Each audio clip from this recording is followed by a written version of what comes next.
Thank you very much, Madam President. Thank you for the honor of receiving myself and my ministerial colleagues, our delegation here, the hospitality and the quality of the conversations and the spirit of action have been tremendous. I have to say I'm not surprised. When I was hosting the G7 earlier this year, my first invitation to a leader was to President Sheinbaum. As a reflection of the importance of the Canadian-Mexican relationship, but also the value of your leadership in your council. You did not disappoint at that meeting, and we all took many lessons from your words.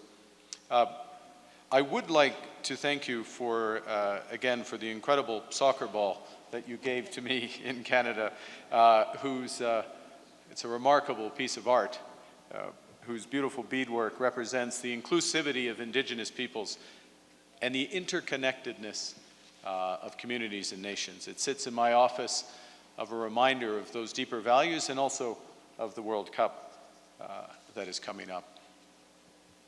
Mon invitation au président Sheinbaum reflète le rôle essentiel du Mexique et son impact croissant de l'économie mondiale en pleine transformation, ainsi qu'une occasion immédiate de commencer à rehausser l'amitié solide et historique entre le Canada et le Mexique.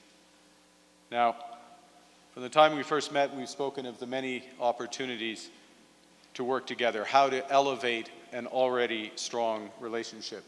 After all, Canada and Mexico have had diplomatic ties for over 80 years.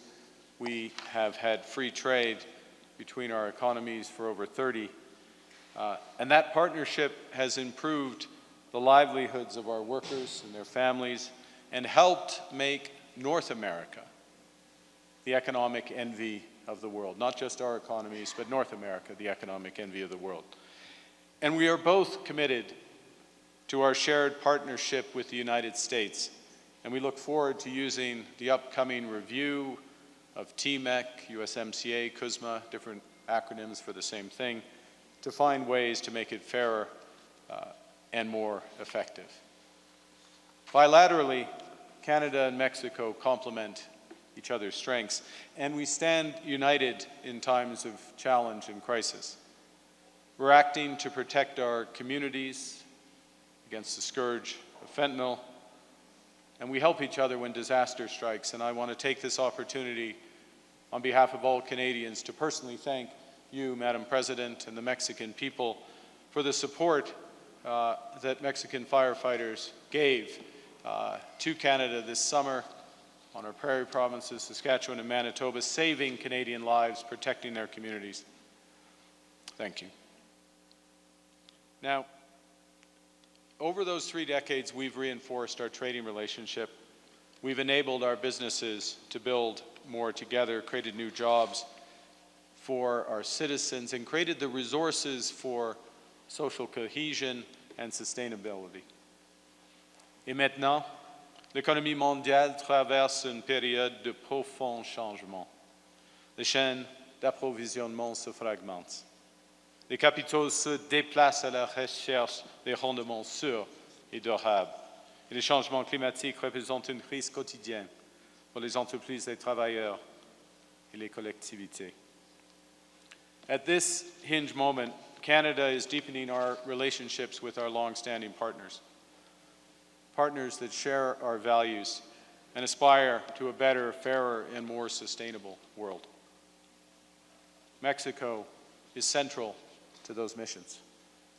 And our agreement today will expand and deepen that partnership so that the next 30 years hold even greater promise than the last 30 years have delivered. Today, we're beginning a new era of elevated cooperation with a comprehensive strategic partnership.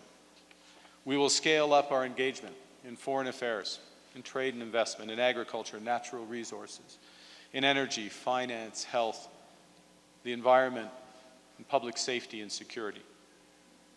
Cela signifie une collaboration plus étroite et des résultats plus rapides dans les secteurs prioritaires pour faire croître nos économies. We've anchored this partnership in an action plan with 4 pillars: prosperity, security, inclusivity, and sustainability. It's our blueprint to build together. So for prosperity, we'll prioritize the development of strategic infrastructure, including ports, rail, trade, and energy corridors. We'll unlock new opportunities for trade and investment, from energy to agriculture to aerospace. We'll collaborate bilaterally and with the United States to reinforce the strong foundations of our economic integration and our regulatory cooperation, with a view to making North America remaining the most competitive region in the world. And we will strengthen the integration of our agri-food value chains and increase bilateral trade in safe and secure agricultural products. We'll also strengthen our model of controlled and predictable labor migration to meet the unique needs in agriculture, seafood, and processing sectors. As part of our new action plan, we will create a new bilateral security dialogue to combat transnational organized crime, human smuggling, and cybercrime. To promote inclusivity and well-being, we'll work together to foster economies grounded in fair, safe, and equitable work environments. And we'll enhance cooperation in health policy, including addressing health insecurity, infectious diseases, and substance abuse. Both President Sheinbaum and I and our citizens have long recognized that addressing climate change is both a moral duty and a commercial imperative. And accordingly, Canada and Mexico will deepen our cooperation in climate and conservation, with action to protect wildlife, reduce emissions, sustainably manage our freshwater resources. We'll explore cooperation opportunities and emission reductions, investments in renewables, and the development of smart grids. Now, it's a long list, but it's a subset of what we intend to do. So our ministers and our officials will begin work straight away. For example, our Minister of Agriculture and Agri-Food will visit Mexico next month to discuss those opportunities in agricultural trade. Minister LeBlanc will lead a trade mission to Mexico shortly thereafter to build on immediate opportunities in trade and investment. And of course, in 9 months, the world's game will come to our continent. Canada, Mexico, and the United States co-hosting the World Cup. 48 nations, 16 cities, millions of fans, biggest tournament in history. Now, it's a little new for Canada. For Mexico, it's a return to greatness. Your 3rd time hosting the World Cup after 2 tournaments filled with iconic moments. Pelé lifting the Jules Rimet trophy in the Azteca. Maradona scoring one of 2 goals of the century in '86. The hand of God scoring the other. The economic boost from the World Cup will go far beyond the field. In Canada alone, it will add $2 billion to our economy. We'll build infrastructure that will last long after the last whistle. Et nos cultures mises en valeur sur la plus grande scène mondiale. Et dans un monde divisé, nous pourrons être unis par l'amour du beau jeu.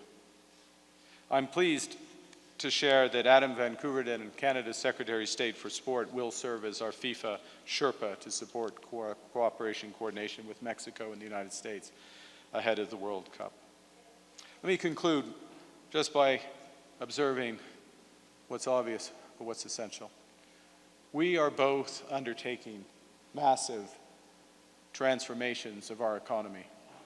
Plan Mexico, Canada strong. Our efforts will be strengthened by working together. As President Sheinbaum said at the G7 summit, and I quote, "In an interdependent world, no country can isolate itself." And as your predecessor, one of your predecessors, Benito Juárez, counseled, "Entre los individuos como entre las naciones, el respeto al derecho ajeno es la paz."